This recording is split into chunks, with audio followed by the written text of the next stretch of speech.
اللہ کے ولیوں نے اپنی کتابوں میں ایک بات لکھی ہے، ہم نے جب بھی اس دعا کو پڑھا اللہ پاک جل شانہ نے اسے فوری عطا فرمایا، اللہ نے آج تک اس دعا کے مانگے کا رد نہیں فرمایا۔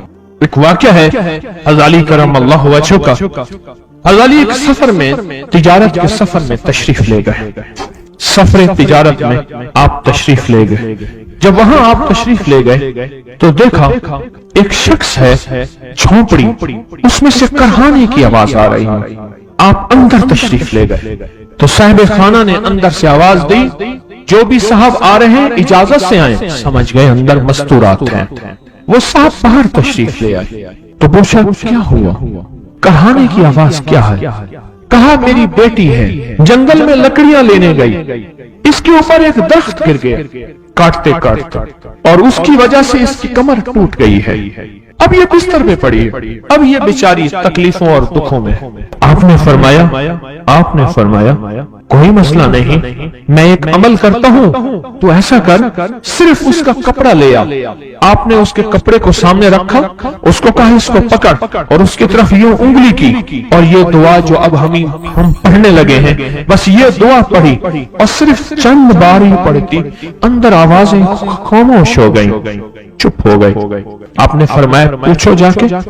آپ وہ بندہ اندر گیا تو واپس آیا، کہا بیٹی کو نیند آ گئی ہے، آج کئی ہفتے ہو گئے ہیں سو نہیں سکی، در سے کرہا رہی تھی، اس کو نیند آ گئی ہے۔ آپ فرمانے لگے میں سفر میں جا رہا ہوں، جب واپس آؤں گا نا پھر پوچھوں گا، اگر کوئی تکلیف ہوئی تو پھر دم کروں گا، پھر دعا کروں گا، اور انشاءاللہ ٹھیک ہو جائے گی۔ آپ چلے گئے، آگے تشریف لے گئے تو آپ کے ہم سفر تھے، ان کی سواریاں تھیں، ان میں سے ایک گھوڑا تھا جس گھوڑے کو ٹھوکر لگی، چوٹ لگی، اس کے اگلے پاؤں کی ہڈی گھٹنا باہر نکل گیا، وہ ایک طرف ہو کے بیٹھ گیا، اس کا گھوڑا چل نہیں سکتا تھا۔ اس نے آ کے حضرت علی کرم اللہ درخواست کی کہ آقا اس کے لیے کچھ فرما دیں۔ فرمایا میں اس کے لیے دعا کرتا ہوں، یہ ٹھیک ہو جائے گا، اور آپ نے دعا پڑھنا شروع کر دی، اور فرمایا یہ اس کے ہاتھ پہ، اس کی ٹانگ پہ آپ نے ہاتھ پھیر دیا، جو معذور تھی ٹوٹی ہوئی نکلا ہوا گھٹنا تھا، فرمایا ٹھیک ہو گیا۔ اور قافلے والوں نے دیکھا وہ گھوڑا سب سے آگے تھا، سب سے سبق رفتار تھا، اور سب سے لاجواب تھا۔ آگے ایک جگہ تشریف لے گئے تو قافلے کو پیاس لگی، پانی کی ضرورت تھی، کنواں دیکھا تو کنواں خشک تھا۔ آپ نے فرمایا کوئی بات نہیں، یہ دعا پڑھی، اور دعا کو پڑھ کے اپنا لعاب کنویں میں ڈال دیا۔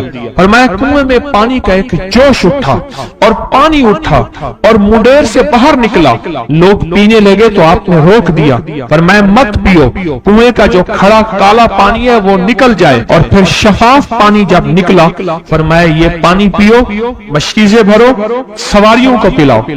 قافلہ چلتا رہا، آگے تشریف لے گئے، آگے دیکھا تو کھانا ختم ہو گیا، اتنا کھانا تھا کہ اب کھا لیں، آئندہ کیسے کھائیں گے؟ تو آپ نے فرمایا جو کھانا ہے لے آؤ۔ آپ نے کھانے کو رکھا، اوپر کپڑا ڈال دیا، اور یہ دعا پڑھنی شروع کر دی جو ابھی ہم بیٹھ کے پڑھیں گے، خوش قسمت ہیں۔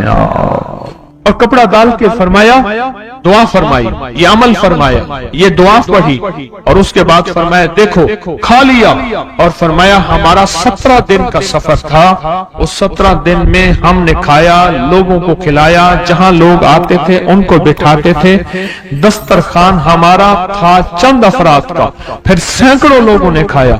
17 دن کے سفر میں تھوڑی سی کمی بھی نہ ہوئی، جب گھر لوٹے تو وہی کا وہی ہمارا خزانہ، کھانا وہی سارا توشہ موجود تھا۔